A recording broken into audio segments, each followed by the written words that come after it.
Welcome, welcome to this special episode of my story hour. I'm author Kathy Ramsperger. Today is a big day and a big week for the author who joins us today, my dear friend and award-winning author, Kathleen M. Rodgers. Welcome, Kathleen. Thank you, Kathy. She has launched her fifth novel, The LLANO County Mermaid Club. It's already getting lots of press and attention this week. I knew it would from the minute I read it from beginning to end. And the praise and attention is so well deserved because Kathleen is not only a lifelong writer, starting as a journalist like me, and then fulfilling her lifelong dream of writing novels, which is a story in and of itself, such a beautiful story. But she's also the consummate literary citizen, supporting writers like me and readers like you. So, welcome again, Kathleen. You. Congratulations. Sorry. Bless you. Thank you. Congratulations. I'm so honored to be part of your launch week. Um, and you must have had a very busy October. Excited. Oh, October was great. For nearly a week and a half, almost 2 weeks, my husband Tom and I went to New Mexico on a little book tour. We went to two library events, one in Portales, New Mexico, one in my hometown, Clovis, New Mexico. Then we drove over to Albuquerque on October 16th, and that night did a book event and a reading at Bookworks in Albuquerque. And the moderator is my friend Sue Boggio, who has also been published by University of New Mexico Press. That afternoon, Tom and I went to the campus at the university and got to meet so many people on the staff, the team members at UNM Press, and they gave us a tour. And of course, I was chatty Kathy for about an hour, and they were very gracious to me. Well, I hang on every word you say about writing in your books. So I'd like to launch this episode with a little bit about what I think of this novel. Um, you may have seen my endorsement on the back of Kathleen's fifth book, so I won't read that. But I will read a longer review. For that, I need my glasses. All is not magic in dusty Sandhill, New Mexico, as five girls yearn for the ocean, search for freedom, and come of age, counting on each other through lean budgets, small town prejudice, and the angst of adolescence in their mermaid club. Until one day, the truth is fully revealed, leaving a fracture so deep and wide that it can only be traversed with forgiveness. But how can our protagonist forgive her best friend and father who betrayed her? There's a storm brewing in the desert, which can only be put to rest with the wisdom and perspective of age and the love that bridges the gulf of loss. Books and the public librarian, like a fairy godmother, lend a salve to all these wounds, especially those of Marigold's mom, Letty, who writes letters to famous authors, the then living, like Eudora Welty, more on her in a little bit, who would have savored every word, and the dead, like Kate Chopin, to commiserate and unburden herself, to work things out in her own mind. Letty's words blend with the words of Welty, Chopin, and later Peyton Place's Grace Metalius to leave a legacy showing her resilient courage. Her presence lives on, as does the novel's recently deceased, through the power of words they leave behind. And they lead Marigold to some surprising discoveries and conclusions about a tragedy, about death, but most of all, how to keep living. And Kathleen takes us along for the ride. I love I love what this novel, told from two eras, youth and advanced middle age, says about perspective and forgiveness, and how we can come to see events and people differently in time. The author's sense of metaphor is perfection, her plot intriguing, her pacing spot on. I love her voice most of all. It's wit, it's grace, it's wisdom, and the curlicue plot twists she always pulls me through. Thanks so much for letting me read these pages, Kathleen. Your books speak to my soul in a way that one can only feel and adequate words don't exist for. And I especially will treasure always the scenes between Marigold and her father, which were so reminiscent of my own past. So thanks so much. Gosh, thank you, Kathy, for you read the book, you read the early drafts, you talked on the phone with me while you were busy writing your own books and coaching other people too. Well, it's a wonderful friendship, and that's what writers love to do. Yes. Um, we all need somebody to bounce ideas and pages and even doubts. Yeah, especially the doubts. Um, so I guess we'll start off with me asking what inspired this story of mermaids, and it's so much more complex than that. And how long had you been carrying it around? So, thank you, Kathy. Part of me, I'm 67. I turned 67 this month, Happy October. birthday. Yay! Um, I feel like in many ways I was born to tell this story because I was born in eastern New Mexico in the land of enchantment. And the scenes that take place in 1964, 1968, the early 70s, man, that's my era of coming of age. So it is a coming of age as well. And I think it's also coming to terms in all the scenes that take place in 2017. But the story, it, if I tell you it's always been inside of me, okay, that's a cop out. I did have to kind of hunt for the story. Where did the mermaids come from? I wasn't a little girl that had mermaid posters, sparkly, but what I was, and deep inside, she's still very much here. I was a little girl who grew up in an arid land in a family without a lot of means. We had plenty, but we weren't rich. And water cost money. And I just always knew as a little girl, to go to the public pool, we didn't get to go every day in the summer when school was out. It was a treat. And it didn't happen very often because it cost money to go swimming. If we were on a vacation in the station wagon, all dad, mom, and the six kids, and going from New Mexico to Ohio to the farmland where my father grew up, if we were lucky, we got to stay at motels that had swimming pools. Like Oh, I for remember that me too. as a little girl, that water, it called to me. It was magic. When I first started playing with the idea of this novel, a line came to me that goes sort of like this, in a land where water and opportunity are about as rare as a mermaid sighting.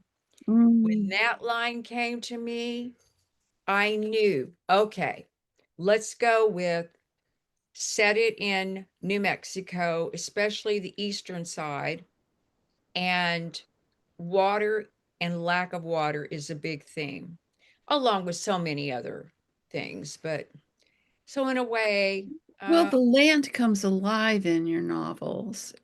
Thank you. especially this one, your home turf, so to speak, Yeah.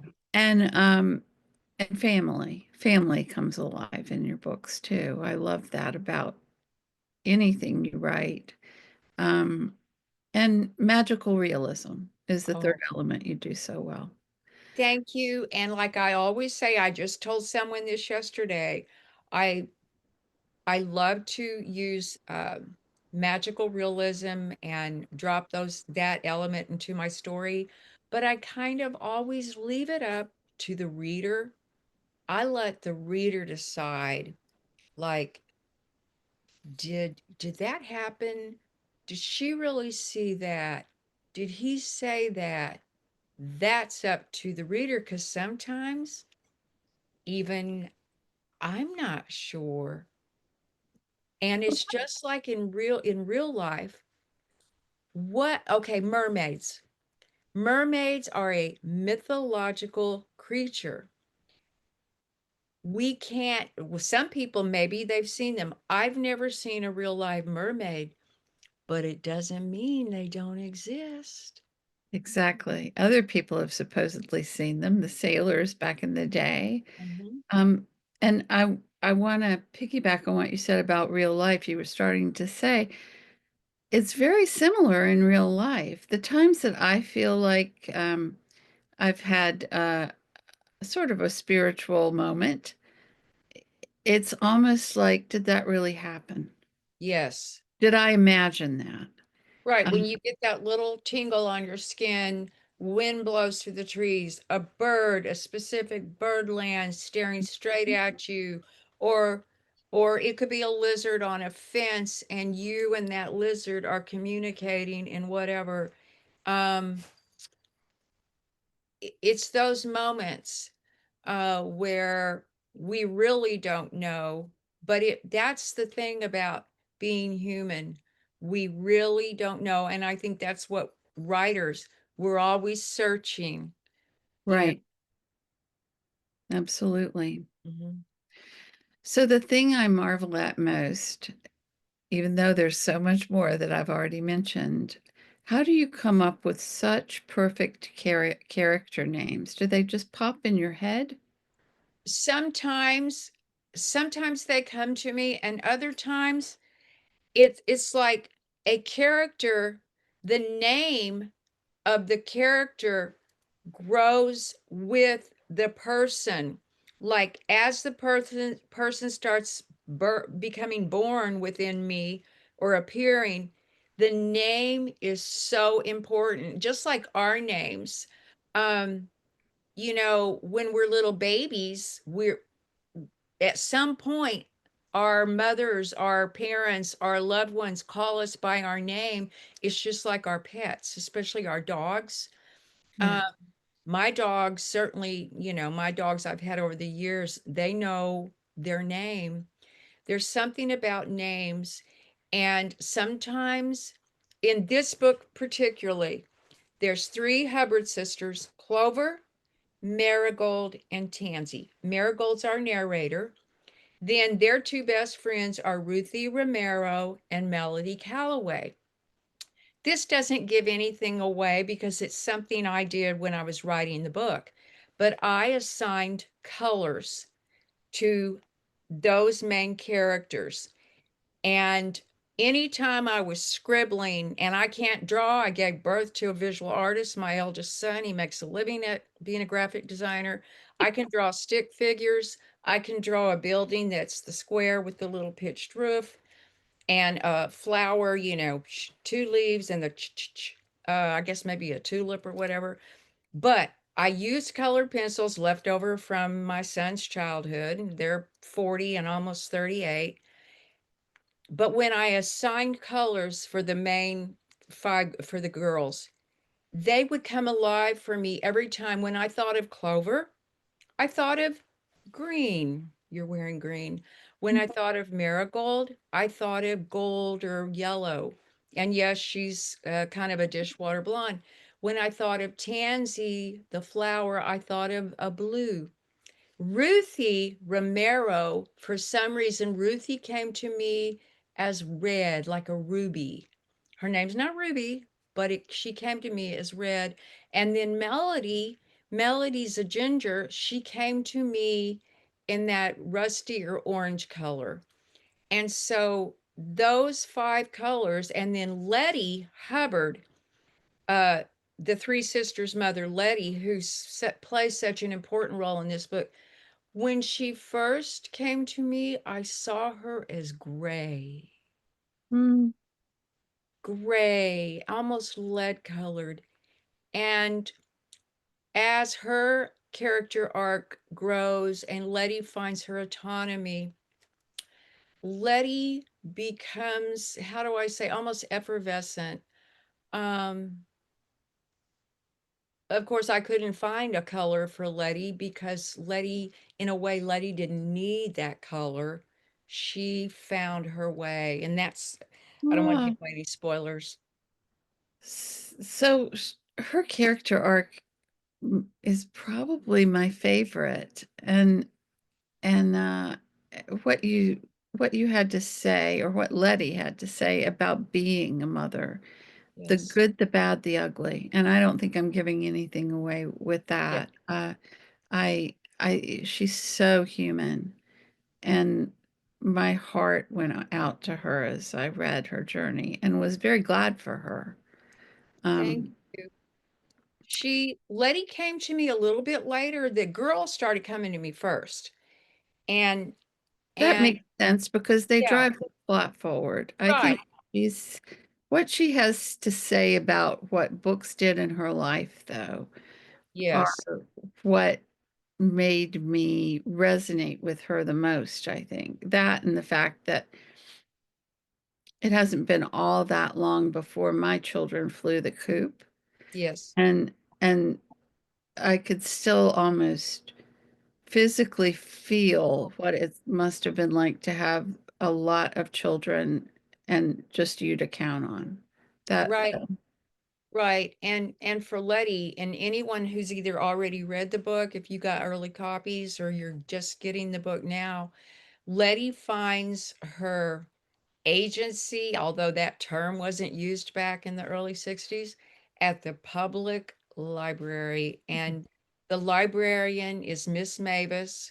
She is a secondary character throughout the story, but for so Miss Mavis, in a way, holds the key to the kingdom, and yeah. she gladly hands over that key to Letty.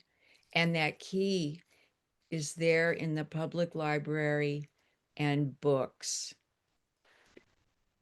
And I think that's true for most of us, at least those of us who are, I don't know, 45 and over.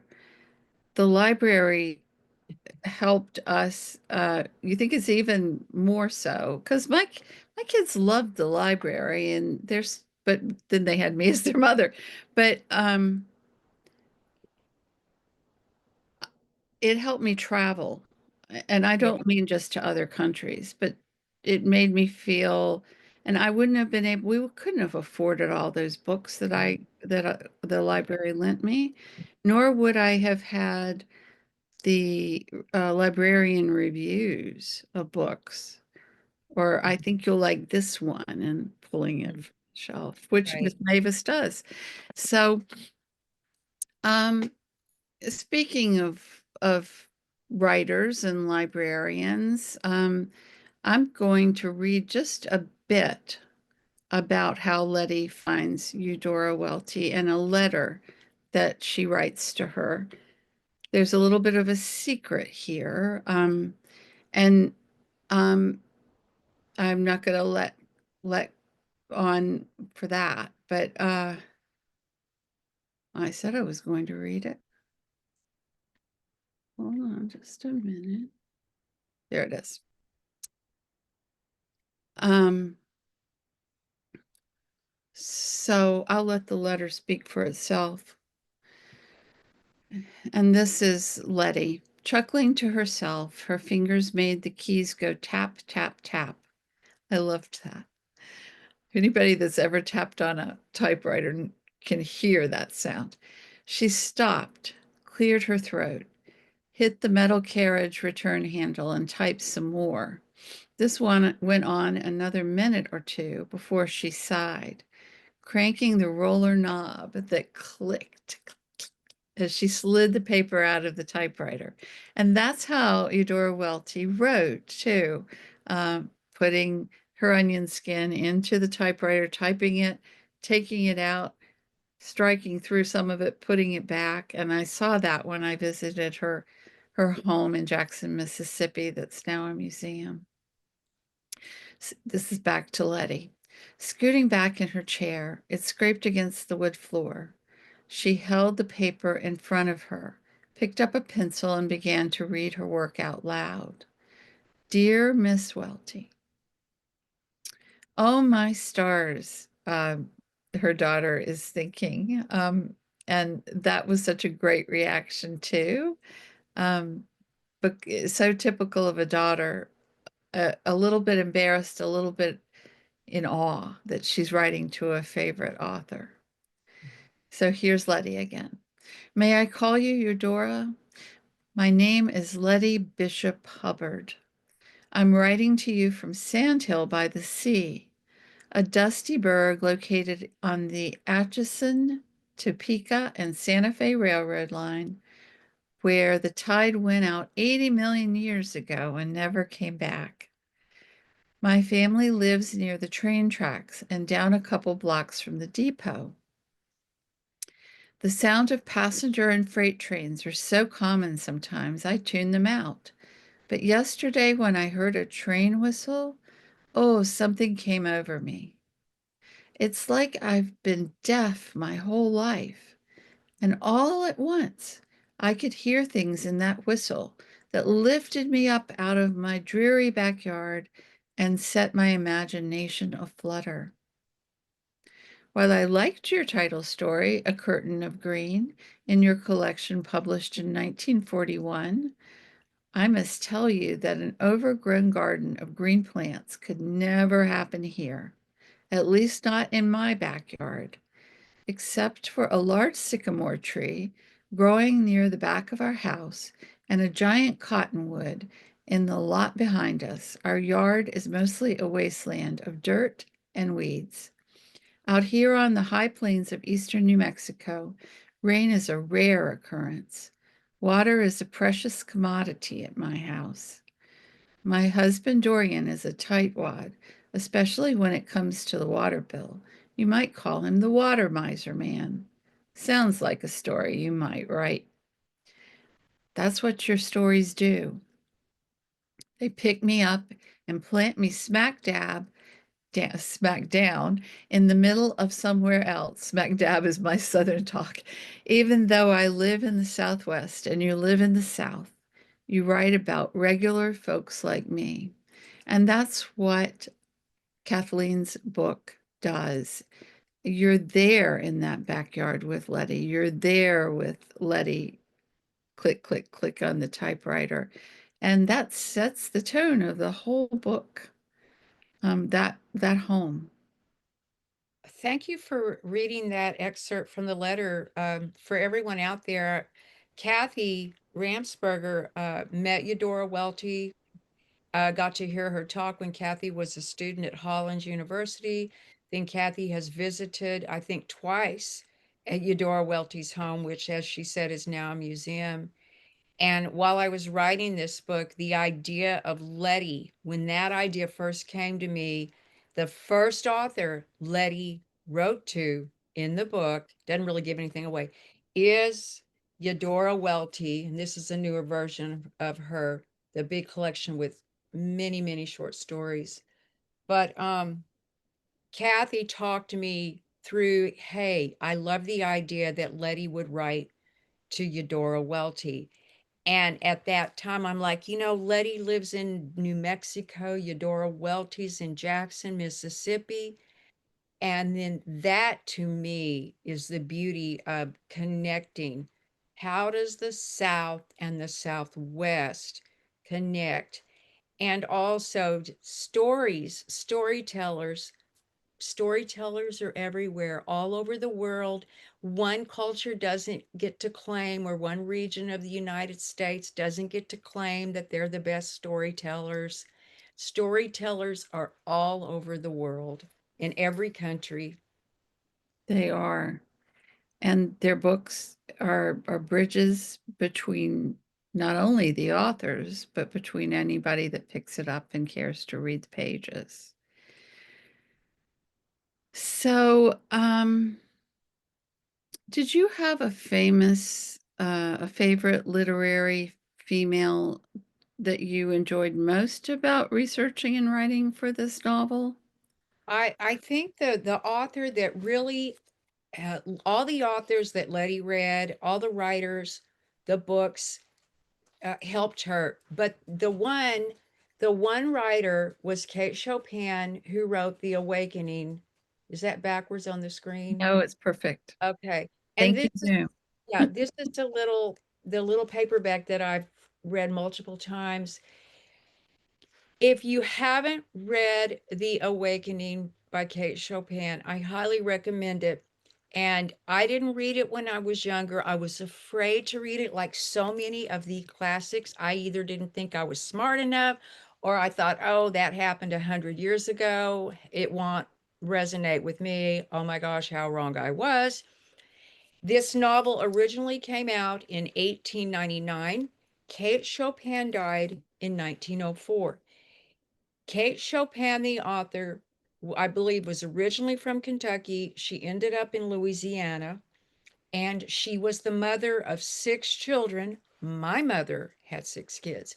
Kate Chopin's husband died, and Kate Chopin had to put food on the table. She started writing short stories, and back in the day, oh, so many of her stories were published in the top magazine or publication or journals of that time.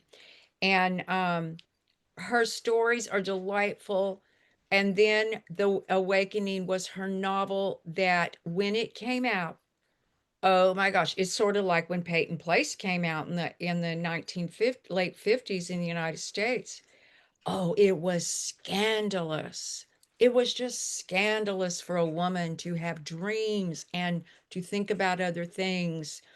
And it was in Kate Chopin that Letty started finding her way and her agency and her autonomy with the help of Miss Mavis, our kind-hearted librarian. So people like Kate Chopin had the ability somehow, I guess because they earned money from their writing. She went to Paris where there was a certain amount of enlightenment and she was able to be free. And so many women um, did that. And then they brought back that sense of freedom of the heart and put it in their books and inspired people like us um, who couldn't get there. And I'm not saying that the awakening has anything to do with Paris, but the emotion Oh, does, the resonance does. Um, I love that story. So many female authors had to write as under men's names. yes. I just learned a couple days ago that Elizabeth Barrett Browning had to write under a man's Oh, pseudonym I for did a not know while. that. Yeah. I didn't either until a couple of days ago. So it really was the beginning of the century was the first inkling women had that they could be something. They would be allowed to be something. Yes. Um, so thank you for saying that, Kathleen. So I And I'd just like to acknowledge, I don't know if he'll get a chance to watch this down the road, but Dr. Bernard Koloski, Bernie, he he helped me so much when I wrote this story. He answered so many of my questions. I found him, I sent an inquiry to the Kate Chopin Foundation or Society. I'm going to butcher all that, And I sent a little inquiry through a message box, and I was shocked 30 minutes later when I got a reply. And he's a Kate Chopin scholar.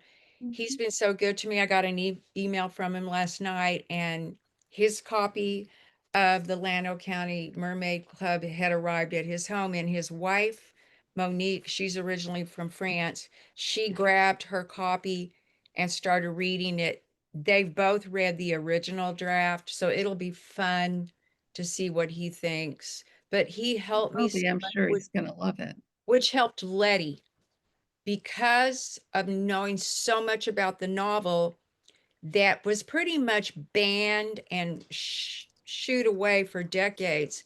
And it was during the women's liberation movement and the renaissance of Kate Chopin in the 60s and 70s. And that's what I try to incorporate in the novel. And you do, including the inclusion of Grace Metalius and Peyton Place. My own mother loved that book, and the show for that matter. There was a show made of it back in the There's days before Netflix.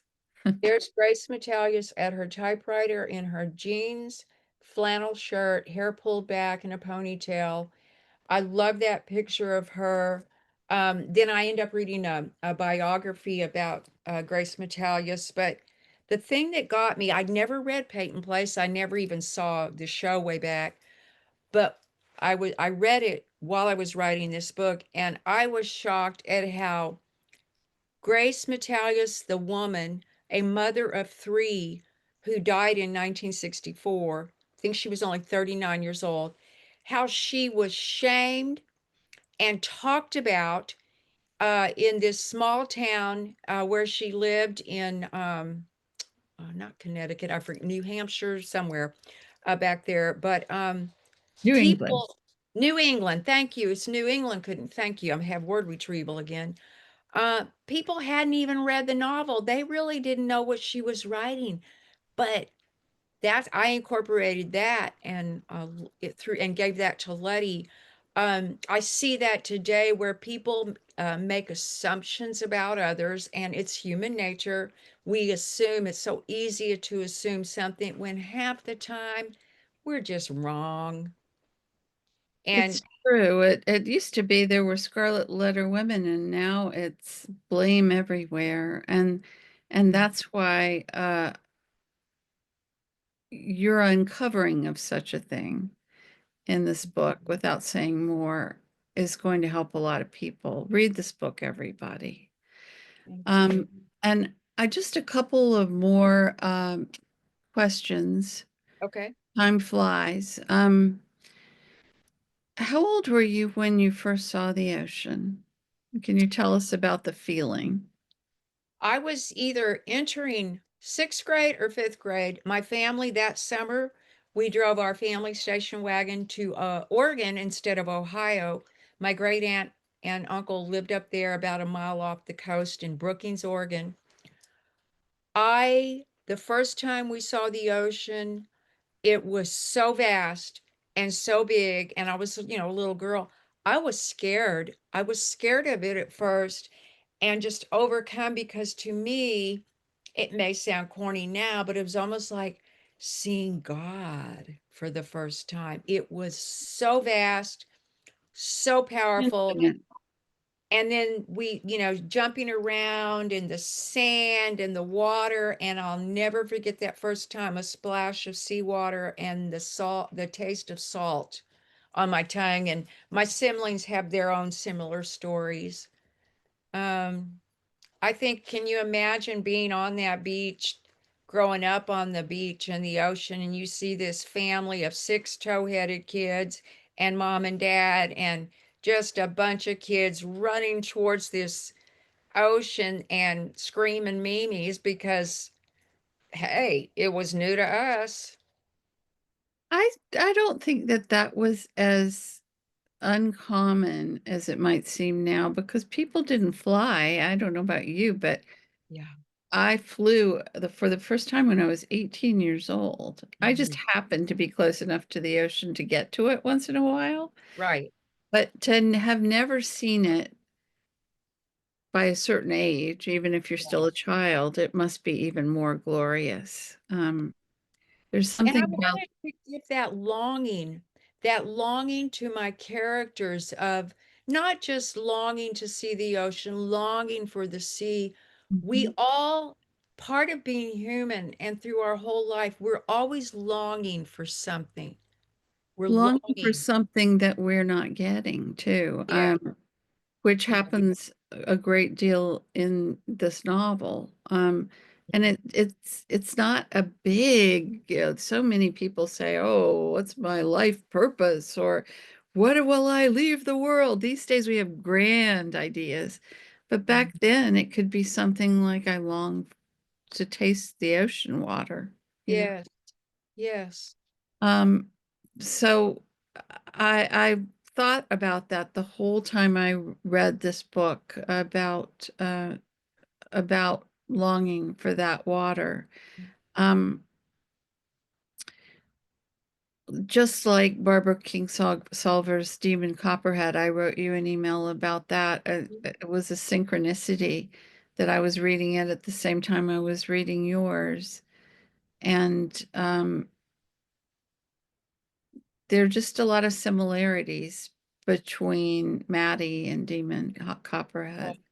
There are. Marigold. Yeah. Marigold. Marigold and Melody and I still need to read her book, her latest. I have not read it. It's a wonderful book. I'm just a Barbara Kingsolver fanatic, though. So I haven't read her in years. I know you were honored to write a review in uh the New York Journal of Books, which I thank don't think is you. Yeah, around it was the anymore. very last one, I think, before they closed, and I'm really proud of it. But I just loved her books. Her stories taught me that I could write about humanitarianism. Yes. Um, in a True. novel, and I would have never ventured into it had I not read her first books. Yes. Um, so a couple more and then we'll wrap. Tell us what winning the Willa meant to you and probably means to most writers. You won it for the Flying Cutter Bucks, which you wrote just a few years ago. And I'd love to hear what happened when you found out. Okay, so I was a WILLA finalist. So the WILLA Award is named after Willa Cather, who died in 1947. She wrote 12 novels, and I can't even tell you how many short stories. But Women Writing the West gives this award out once a year to women writers, and there's several categories. I was a finalist under the contemporary fiction category. And in for the women writing the West, the way they treat this, and some other organizations do too, is you've got one top winner and two finalists in each category. And I love this about women writing the West. They treat the two finalists as award-winning authors too. And I got a beautiful, beautiful plaque. I'd show you, but it's on my desk. But what that did to me is I found out on August 1st, 2021, that I was a Willa finalist for the Flying Cutterbucks, my fourth novel set in New Mexico, against the backdrop of the 2016 presidential election. Um, I was shocked. I couldn't believe it. I was honored. I called my husband, my agent at the time. I have a different agent now who's awesome. Um, but what that did for me at the time, I'd only read one Willa Cather novel, and I read it in the 90s, and that was The Professor's House. And what winning that literary finalist award did to me was I'm like, wait a minute, wait a minute. I wanted to honor Willa Cather, and I wanted to feel like my award meant something. And the only real way to do that was to read more of her work. And so there began my Willa Cather journey. And I am trying to read, I've read at least 7 of her novels, many of her short stories. You can't see them, but I have all the books I've read in front of me at my desk with many, and I'm looking straight at Willa's picture. Hey, Willa, because I want to try to incorporate Willa Cather and the late C.S. Lewis, who wrote the Chronicles of Narnia and many other books, into a novel that I've started working on and need to get back into. But I really want to get my mermaids launched and then I'll crawl back in that cave. Happens on its own time. But I've learned, I've touched base, I've corresponded with people at the Willa Cather Foundation in Red Cloud, Nebraska. And yes, I want to go to tiny little Red Cloud one day, and I want to go up into that attic bedroom where she lived. She was not born in Nebraska, she was born in Virginia, but moved to Nebraska when she was about 9, and she grew up in a big family. And it's what Willa Cather, she means a lot to me, not just her stories, but as a woman back in the day and as a woman writer. And I have to get this plug in 1920, let's see, her novel One of Ours came out in 1922, starring Claude, I cannot believe I can't think of his name right now. Good heavens, I'm having word retrieval. He was a young first lieutenant and went to France during World War One. That book won the Pulitzer, I believe, in 1923. And Hemingway was very jealous and poo-pooed her for winning the Pulitzer. And his comment was something like this: how in the world could a woman, write about war and win the Pulitzer? But you know what? Willa Cather did. She did. There's some She sweet justice there. There is. Absolutely. Claude Wheeler. Claude Wheeler is the protagonist in One of Ours. Thank you, Claude. Claude Wheeler. Thank you, Claude Wheeler. So finally, but um, swinging back around to mermaids, um, we talked a little bit about how they came to you. Um, what do they mean to you now? Mermaids are, you know, mythological creatures. In today, there are women of all ages. You can get mermaid tails and you can hitch them on yourself and you can swim and pretend you're a mermaid. There are mermaid shows, they've been very popular for decades. Mermaids, to me, and what they meant to Letty in one of her letters to Kate Chopin, was a freedom to swim through the water and be almost just surrounded and the watery arms embracing her. I think mermaids, you always see certain mermaids, oh, well, they're all beautiful and their hair's back and stuff. I kind of love the idea of mermaids coming in every color. Then you've got mermen, so let's, That's true. right. Um, I think mermaids, for not so much me, but for my characters, they represented water. Mhm. And the landlocked mermaids, which is really, when we talk about New Mexico, it's a landlocked state.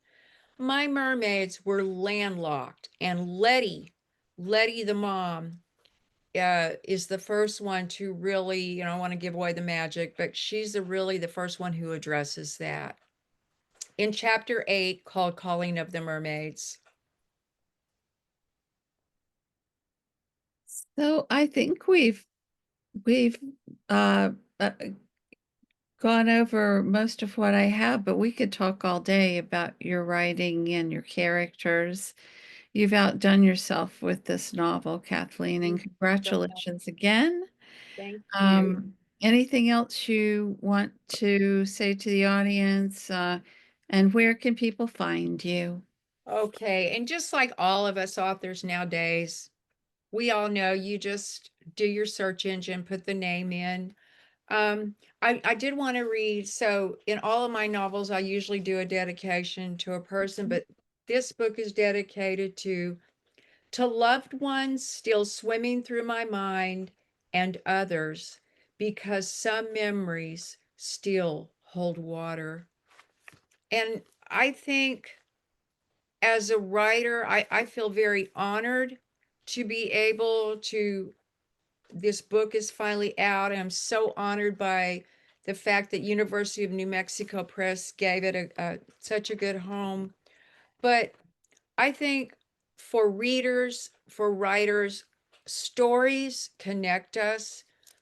And it's especially now in our world today, it's easy to forget that really we're all human, no matter what our cultures, we're all the same and we all are storytellers, and stories are the connective tissue that keeps us together. And Jesus, if for those who believe, or those who believe he was just a great man, um, he told stories, he told parables. And sometimes it's easy to explain things through a story. Children love stories. My 6.5-year-old grandson, I was just talking to my younger son today, his dad.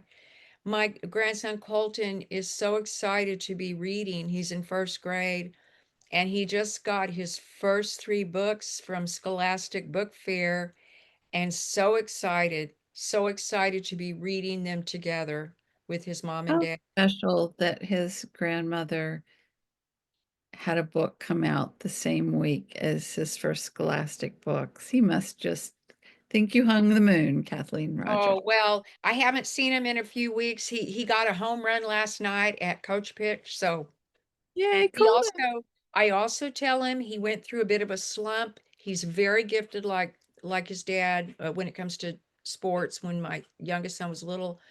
But I've told my grandson, sometimes you go through slumps in sports. Writers, we go through slumps. And here's the key for any writer out there listening, or someone who wants to write. You just got to write it out. You just have to keep believing, or whatever it is someone wants to try to achieve. It's when we quit, when that dream, if we shut off our dream. But if we just keep believing, and Letty says in the book, keep reading and keep believing. Wonderful words to end on. Right on, everybody. Check out Kathleen's book. You can find it online and in bookstores near you. And I am Kathy Ramsperger, uh, and you can find me online too. It's great to be here with you today and this week on your lunch, Kathleen. Thank Bye, you so much. everybody.